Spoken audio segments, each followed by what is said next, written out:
অনেক দিন পর একটু বেড়াতে গেলাম, একটু ঘোরাঘুরি করব, যাব হাজব্যান্ডের সাথে। আসলে আমার হাজব্যান্ড কোথাও আমাকে নিয়ে যায় না, তাই একটা সুযোগ পেয়েছি, হাতছাড়া করা যাবে না। আসসালামু আলাইকুম, welcome back to my another new video. কেমন আছেন সবাই? আলহামদুলিল্লাহ ভালো আছি।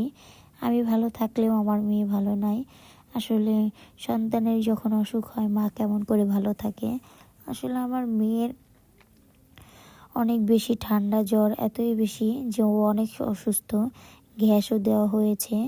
তারপরেও বাচ্চাকে নিয়ে যাচ্ছি, আসলে শখ করছিল। শখ বড় কথা না, মেয়েই আসলে বাসায় থাকতে চায় না, ও কান্নাকাটি করে। যেহেতু আমার বাবার বাড়ি একটু গ্রামে, অনেক বেশি জায়গার ভিতরে, তাই সেখানে খোলামেলায় থাকতে থাকতে ওর আর এখানে বন্দি দশায় থাকতে ভালো লাগে না।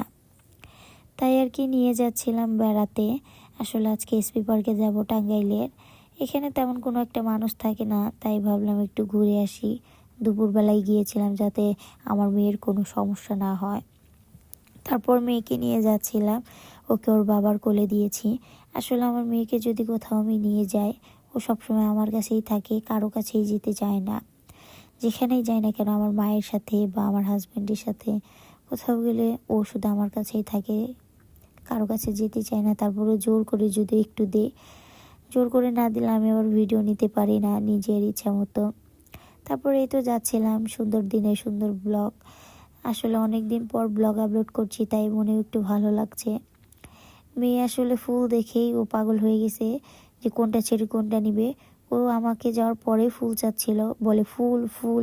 আসলে দুই একটা কথা খুবই স্পষ্ট করে বলে, ফুল ছাড়া যাবে না। আমি তো কয়েকটা ফুল ছেড়ে দিলাম। আসলে ছোট ছোট ফুল হাতে রাখতে পারে না, ফেলে দেয় বা পুড়ে যায়, তাই আর কি ফুল ছাড়া সে যাবে না। ওই দেখেন, আমি দিচ্ছি না বলে সে একাই নিতে যাচ্ছে। এত বেশি পাকনা হয়েছে বাচ্চাটা, ইদানিং বেশি চঞ্চল হয়ে গেছে, স্থিরভাবে থাকতেই চায় না। তার যেটা মনে চায় সে সেটাই করে।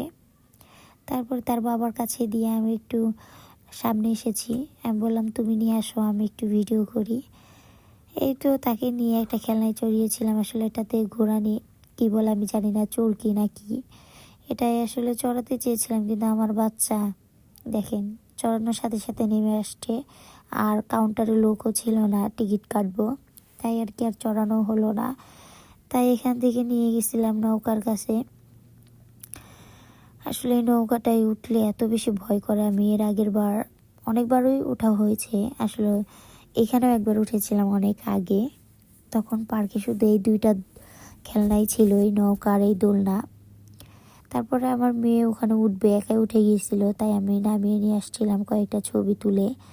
তারপরে এই তো ওকে নামায় নিয়ে আসলাম। আসলে এত বেশি দুষ্টামি করে, সব কিছু একা একাই করতে যায়, এত পণ্ডিত। তারপর অনেকক্ষণ বসেছিলাম, বসে থেকে বাদাম টাদাম খেয়ে। আসলে ফোনে চার্জ ছিল না, তাই আর অনও করা হয় নাই, আর কোনো ক্লিপও নেওয়া হয় নাই। তারপরে বসে থেকে চলে আসছিলাম, যেহেতু আমার মেয়ে অসুস্থ, তাই রোদ থাকতে থাকতেই চলে আসছি, বেশি দেরি করি নাই। এই তো আজকের ব্লগটা এতটুকুই।